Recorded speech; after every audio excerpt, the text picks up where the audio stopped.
ನಮಸ್ಕಾರ ವೀಕ್ಷಕರೇ, ವಾರ್ತಾ ಭಾರತಿ ಟಾಪ್ 20 ನ್ಯೂಸ್ಗೆ ಸ್ವಾಗತ. ಇವತ್ತಿನ ಪ್ರಮುಖ ಸುದ್ದಿಗಳ ಹೈಲೈಟ್ಸ್ ನಿಮಗಾಗಿ ಇಲ್ಲಿವೆ. ದೇಶಾದ್ಯಂತ ಜೂನ್ 30ರಂದು ನಡೆದ ವಿಶ್ವವಿದ್ಯಾನಿಲಯ ಧನ ಸಹಾಯ ಆಯೋಗದ ರಾಷ್ಟ್ರೀಯ ಅರ್ಹತಾ ಪರೀಕ್ಷೆಯ ಸಮಾಜಶಾಸ್ತ್ರ ಪ್ರಶ್ನೆ ಪತ್ರಿಕೆ ಸೋರಿಕೆ ಆರೋಪ, ಸ್ವತಂತ್ರ ತನಿಖೆ ನಡೆಸುವಂತೆ ಲೋಕಸಭೆ ವಿಪಕ್ಷ ನಾಯಕ ರಾಹುಲ್ ಗಾಂಧಿ ಆಗ್ರಹ.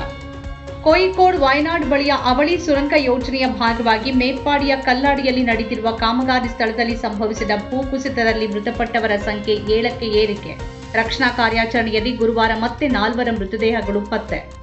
ಮುಂಬೈ ಮರಾಠವಾಡ ಪ್ರಾಂತ್ಯದ ಹಿಂಗೋಲಿ, ನೆರೆಯ ನಾಂದೇಡ್ ಜಿಲ್ಲೆಗಳು ಹಾಗೂ ಪರ್ಬಾನಿಯಲ್ಲಿ ಕೇವಲ 2 ಗಂಟೆ ಅವಧಿಯಲ್ಲಿ 4 ಭೂಕಂಪನಗಳು.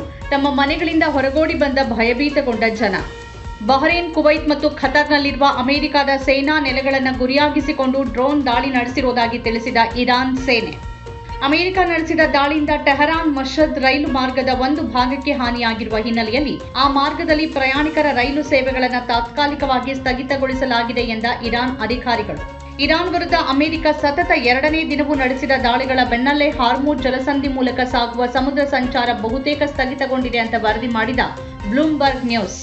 ಅಮೆರಿಕ ನಡೆಸಿರುವ ಇತ್ತೀಚಿನ ಮಿಲಿಟರಿ ದಾಳಿಗಳ ವಿರುದ್ಧ ವಿಶ್ವಸಂಸ್ಥೆಯ ಭದ್ರತಾ ಮಂಡಳಿಯಲ್ಲಿ ಅಧಿಕೃತವಾಗಿ ಪ್ರತಿಭಟನೆ ದಾಖಲಿಸಿದ ಇರಾನ್.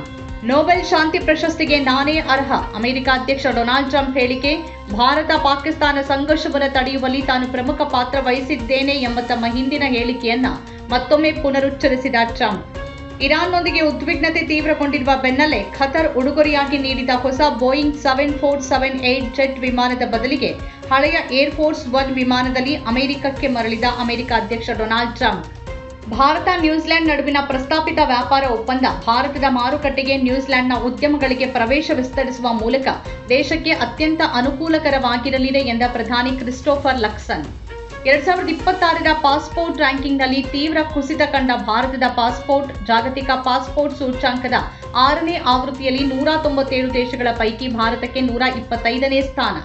ವಿದ್ಯಾರ್ಥಿ ನಿಲಯದ ಕೊಠಡಿಯಲ್ಲಿ ನಿದ್ರಿಸ್ತಾ ಇದ್ದ 4 ವಿದ್ಯಾರ್ಥಿಗಳಿಗೆ ವಿಷಪೂರಿತ ಹಾವು ಕಚ್ಚಿದ ಪರಿಣಾಮ 12 ವರ್ಷದ ಓರ್ವ ವಿದ್ಯಾರ್ಥಿನಿ ಮೃತಪಟ್ಟು ಇತರ 3 ವಿದ್ಯಾರ್ಥಿನಿಯರು ಚಿಕಿತ್ಸೆಗಾಗಿ ಆಸ್ಪತ್ರೆಗೆ ದಾಖಲು.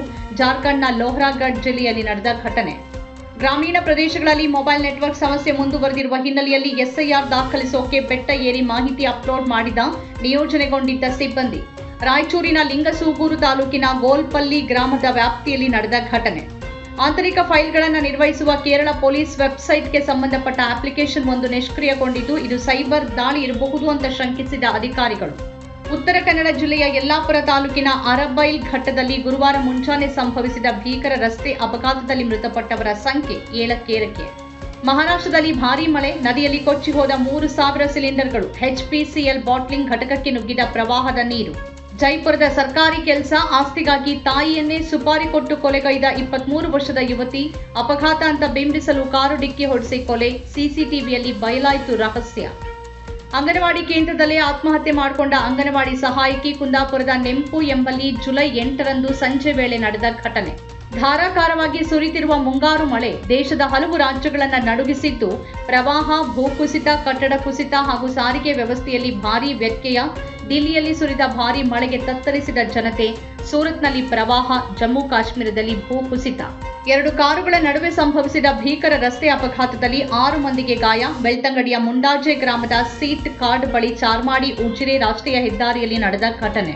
ನಮ್ಮ ಕಾರ್ಯಕ್ರಮಗಳನ್ನ ನೀವು ನೋಡ್ತಾ ಇದ್ರೆ ನಮ್ಮ ಚಾನೆಲ್ ಅನ್ನ ಸಬ್ಸ್ಕ್ರೈಬ್ ಮಾಡಿ, ಪಕ್ಕದ ಬೆಲ್ ಐಕಾನ್ ಒತ್ತಿ ನಮ್ಮನ್ನ ಬೆಂಬಲಿಸಿ. ಹಾಗೆ ನಮ್ಮ ಕಾರ್ಯಕ್ರಮಗಳನ್ನ ಲೈಕ್ ಮಾಡಿ, ಕಮೆಂಟ್ ಮಾಡಿ, ಅದನ್ನ ಬೇರೆಯವರಿಗೂ ವಾಟ್ಸ್ಆಪ್ ಮೂಲಕ ಶೇರ್ ಮಾಡಿ. ನೀವು ಹೀಗೆ ಮಾಡಿದಾಗ ನಮ್ಮ ಚಾನೆಲ್ ಮತ್ತಷ್ಟು ಜನರಿಗೆ ತಲುಪಲು ನೀವು ನಮ್ಮೊಂದಿಗೆ ಸಹಕರಿಸಿದ ಹಾಗಾಗುತ್ತೆ. ಇದು ನೀವು ಯಾವುದೇ ಖರ್ಚಿಲ್ಲದೆ ಕೆಲವೇ ಸೆಕೆಂಡುಗಳಲ್ಲಿ ನೀಡಬಹುದಾದ ಸಹಕಾರ. ಧನ್ಯವಾದಗಳು.